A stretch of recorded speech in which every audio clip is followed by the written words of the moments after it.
ਤੇ ਕੀ ਵੇਖਿਆ ਹਜੇ ਕਸ਼ਮੀਰ ਵਿੱਚ? ਕੁਝ ਵੀ ਨਹੀਂ, ਉੱਥੇ ਉਹ ਪੁਲਿਸ ਵਾਲਿਆਂ ਨੂੰ ਪੈਸੇ ਦੇ ਕੇ ਗੱਡੀ ਜੁਰਮਾਨਾ ਉਹਨਾਂ ਕੀਤਾ ਤੇ ਵਾਪਸ ਟੁਰ ਆਇਆ ਸੀ। ਫਿਰ ਵੀ ਉਹ ਗੱਲ ਸੁਣਾਇਆ ਜ਼ਰਾ। ਨਹੀਂ ਗਏ? ਅੱਛਾ ਚਲੋ ਠੀਕ ਹੈ ਜਨਾਬ। ਪੁਲਿਸ ਵਾਲਿਆਂ ਨੇ ਪਰਤਾ ਹੜਿਆ ਸੀ ਸਾਨੂੰ। ਨਹੀਂ ਜਦੋਂ ਗਏ ਸੋ ਕਿਹੜਾ ਕਿਹੜਾ ਗਏ ਸੋ?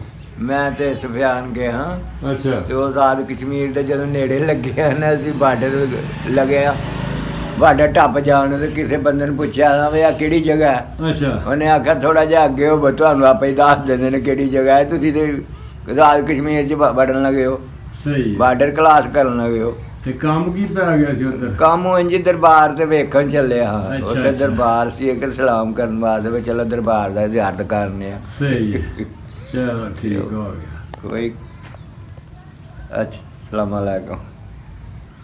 ਵਾਲੇਕੁਮ ਸਲਾਮ ਜਨਾਬ।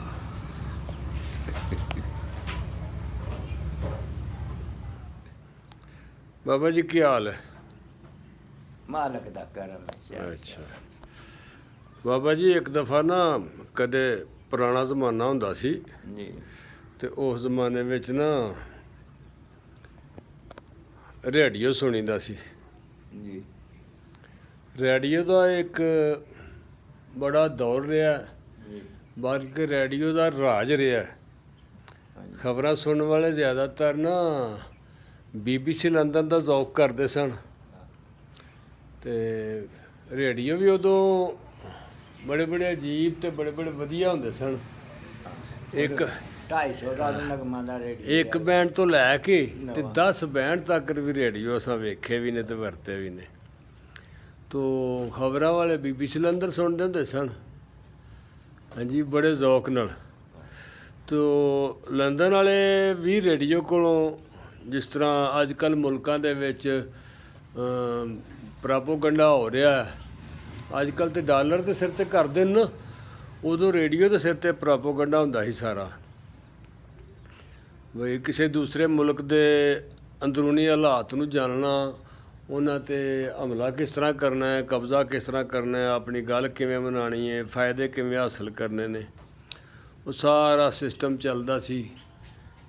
ਜਸੂਸੀ ਤਰੀਕੇ ਦੀ ਗੱਲਬਾਤ, ਯਾਨੀ ਪ੍ਰਾਪੋਗੰਡੇ ਦਾ ਬੜਾ। ਉਹ ਕਈ ਵਡੇਰੇ ਬਾਬੇ ਖਬਰਾਂ ਸੁਣਨ ਜਾਂਦੇ ਹਨ। ਸਾਰੇ ਸਿਆਲਕੋਟ 'ਚ ਇੱਕੋ ਹੀ ਰੇਡੀਓ ਸੀ ਤਹਿਸੀਲ ਬਾਜ਼ਾਰ ਦੇ ਵਿੱਚ, ਅਤੇ ਉਹ ਬਾਬਿਆਂ ਜਾਣਾ ਨਾ ਖਬਰਾਂ ਸੁਣਨ, ਬੁੱਢਿਆਂ ਨੇ, ਅਤੇ ਉਹ ਵਿੱਚ ਅਨਪੜ੍ਹ ਜ਼ਿਆਦਾ ਸਨ। ਤਾਲੀਮ ਅਤੇ ਕੋਸ਼ਿਸ਼ ਕੀਤੀ ਗਈ ਹੈ ਨਾ ਕਿ ਇਸ ਕੌਮ ਨੂੰ ਨਾ ਹੀ ਦਿੱਤੀ ਜਾਏ। ਤੋ ਖਬਰਾਂ ਸੁਣ ਕੇ ਨਾ ਅਨਪੜ੍ਹ ਬੰਦਿਆਂ ਨੇ ਜਦੋਂ ਵਾਪਸ ਆਉਣਾ ਨਾ ਚਾਹ ਵਾਲੇ ਖੋਖੇ 'ਤੇ ਇੱਕ ਬਾਬਾ ਆਂਦਾ ਦੂਜੇ ਨੂੰ, ਸੁਨਾ ਮੁਹੰਮਦੀਨਾ, ਉਹ ਖਬਰਾਂ ਤੂੰ ਵੀ ਸੁਣੀਆਂ ਨੇ। ਉਹ ਬਹੁਤਾ ਸਾਦਾ ਬੰਦਾ ਆਂਦਾ ਆਹੋ। ਤੋ ਖਬਰਾਂ ਦੇ ਵਿੱਚ ਲਫ਼ਜ਼ ਆਉਂਦਾ ਸੀ ਬਾਰ-ਬਾਰ ਪ੍ਰੋਪੇਗੰਡੇ ਦਾ, ਤੇ ਬੰਦੇ ਫਿਰ ਸਟੂਲਾਂ 'ਤੇ ਕੁਰਸੀਆਂ 'ਤੇ ਬੈਠੇ, ਬੰਚਾਂ 'ਤੇ ਬੈਠੇ, ਉਹ ਵੀ ਆਪਸ 'ਚ ਵੀ ਆਖਣ ਵੀ ਵਾਕਈ ਪ੍ਰੋਪੇਗੰਡਾ ਹੋ ਰਿਹਾ। ਉਹਨੂੰ ਆਖ ਲਿਆ ਵੀ ਤੂੰ ਵੀ ਖਬਰਾਂ ਸੁਣੀਆਂ ਨੇ ਮੁਹੰਮਦੀਨ ਨਾਲ ਹੋਇਆ ਆਹੋ।